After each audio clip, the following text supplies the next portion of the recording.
السلام علیکم ورحمۃ اللہ وبرکاتہ۔ دوستو، آج کا موضوع ہے ایام تشریق، ذکر، شکر اور قربانی کو یاد رکھنے کا دن ہے۔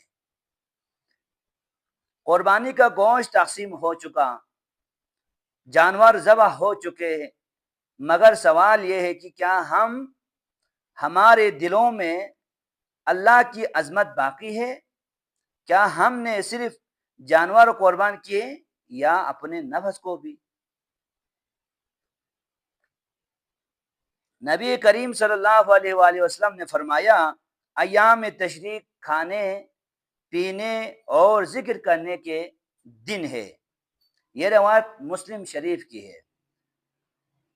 9 ذی الحج کی فجر سے 13 ذی الحج کی عصر تک ہر فرض نماز کے بعد تکبیر پڑھنا لازمی ہے۔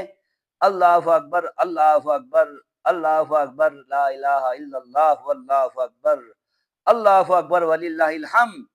ایام تشریق کا پیغام یہ ہے کہ صرف گوشت کاٹنے اور دعوتیں کرنے کا نام نہیں، بلکہ نفس کو قابو میں کرنے، شکر گزار بننے اور اللہ کا ذکر پڑھنے کا وقت ہے۔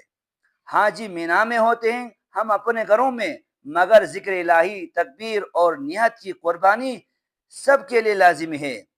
آئے ان دنوں کو اللہ کے قریب آنے کا ذریعہ بنائیں، صرف زبان سے نہیں، دل سے تکبیر کہیں، صرف جانور نہیں، اپنا غرور بھی قربان کر دیں۔